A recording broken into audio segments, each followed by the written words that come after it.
আলো আলোর প্রতিসরণ, reflection of light. আলোর প্রতিসরণটা কি সেটা আমাদের প্রথমে জানতে হবে। আলো এক প্রকার শক্তি।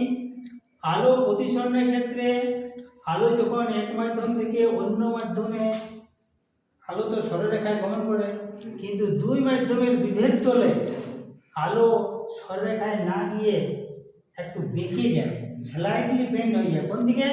অবিলম্বের দিকে। কখন?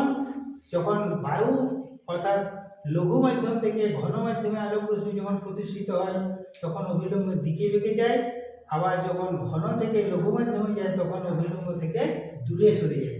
এটা হচ্ছে আলোর প্রতিসরণ।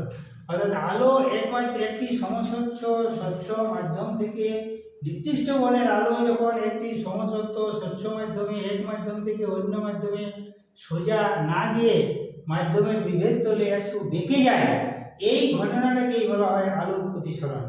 অর্থাৎ when the light rays travels from one medium to another medium, it bends slightly, that means towards the normal or normal. This is air medium, মানে এটা বলছি রেয়ার মিডিয়াম, আর এটা হলো ডেন্সার মিডিয়াম। এখানেও বাহু আছে, এটা হলো এয়ার। অর্থাৎ এইখানে আলোক রশ্মি ঘন থেকে লঘুতে আসছে, আর এখানে লঘু থেকে ঘনতে আসছে। অর্থাৎ আলোক রশ্মি যখন এক মাধ্যম থেকে অন্য মাধ্যমে সরলরেখায় না গিয়ে দুই মাধ্যমের বিভেদ তলে একটু বেঁকে যায়, এই ঘটনাটাকে বলে আলোর প্রতিসরণ। তাহলে আলোর প্রতিসরণের যে সূত্রটা আছে, লজ অফ রিফ্লেকশন, সেটা কি জিনিস না? আলো আপতিত রশ্মি, প্রতিষ্ঠিত রশ্মি আপতন বিন্দুতে দুই মাধ্যমের বিভেদ তলে আপতন বিন্দুতে অঙ্কিত অবিলম্ব একই সমতলে অবস্থান করে। আর 2 নম্বর সূত্র হচ্ছে আপতন কোণের সাইন, প্রতিসরণ কোণের সাইনের অনুপাত একটি ধ্রুবক সংখ্যা। এই ধ্রুবক সংখ্যাকে মিউ অক্ষর দ্বারা ব্যক্ত করা হয় এবং এইটাকে বলা হয় মাধ্যমের প্রতিসরাঙ্ক।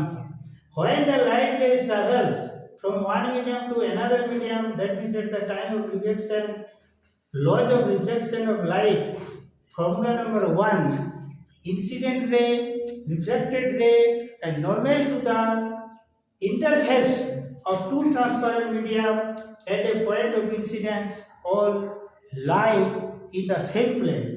আর ফর্মুলা 2 হচ্ছে কি, যে the ratio of sin of angle of incidence to the ratio of sin of refraction is a constant of light for a given color and given pair of media.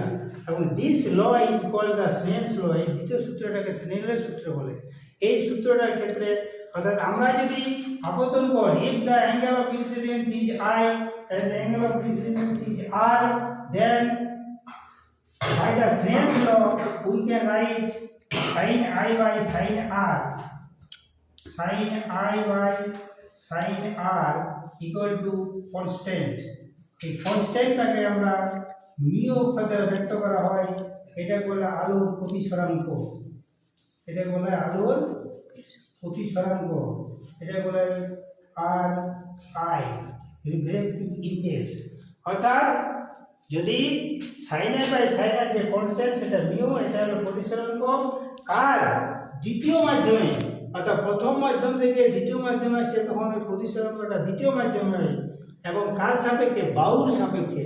That means এই reflective index is the this is the reflective index of glass with respect to air. ঠিক আছে? তাহলে এখন আমরা প্রমাণ করব যে কাচের স্ল্যাব থেকে নির্গত আলোক রশ্মি আপতিত আলোক রশ্মির সমান্তরাল। অর্থাৎ আমাদের দেখাতে হবে যে এ ও প্যারালাল পি কিউ, এটা হচ্ছে প্রমাণ্য বিষয়। দেখাও যে আয়তাকার গ্লাস স্ল্যাব, আয়তাকার কাচের স্ল্যাব বা গ্লাস স্ল্যাব থেকে নির্গত আলোক রশ্মি আপতিত রশ্মির সমান্তরাল, এটা দেখাতে হবে। তাহলে এখানে আমরা কি করব, যে যখন আলোক রশ্মি এও পথ থেকে ওপি পথে যাচ্ছে তখন আমরা স্নেল সূত্র থেকে লিখতে পারি সাইন আই বাই সাইন আর। অর্থাৎ এইখানে দেখো এটা আপতন কোণ এবং এটা হচ্ছে প্রতিসরণ কোণ। আবার একটা তোমাদের খেয়াল রাখতে হবে, আমরা সবাই জানি যখন আলোক রশ্মি লঘু মাধ্যম থেকে ঘন মাধ্যমে যায় তখন আপতন কোণ এবং প্রতিসরণ কোণ এখানে বড় হচ্ছে I1টা R1 এর থেকে বড়।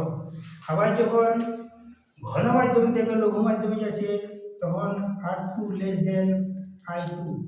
এখানে কিন্তু আমাদের R2টা ছোট, I2টা বড়। আবার এখানে হচ্ছে এটা I2টা বড় হবে, আবার এখানে I1টা বড় হচ্ছে, R1টা ছোট হচ্ছে। এখন আলোক রশ্মি যখন এও মাধ্যম থেকে ওপি মাধ্যমে অর্থাৎ লঘু থেকে ঘন মাধ্যমে প্রবেশ করে তখন সাইন I1/R1 সমান 1μ2। এটার মানে হচ্ছে যে 1μ2 মানে আলোক রশ্মি 1 নম্বর। এটা যদি আমরা মাধ্যম 1 বলি, এটাকে 2 বলি, তার মানে এক মাধ্যম থেকে দুই মাধ্যমে প্রবেশ করে তখন আমরা সেটাকে লিখবো 1μ2। আবার যখন দুই মাধ্যম থেকে আবার এটা 1 নম্বর মাধ্যম, তখন আমরা লিখতে পারি sign R2 by sine I2 সমান মিউ, এখানে হচ্ছে 2μ1। এবারে এখানে দেখতে হবে যে দেখো এখানে একটা অভিলম্ব, এটা একটা অভিলম্ব, এটা তির্যক রেখা, এটা হচ্ছে তোমার R1, এটা হচ্ছে R2।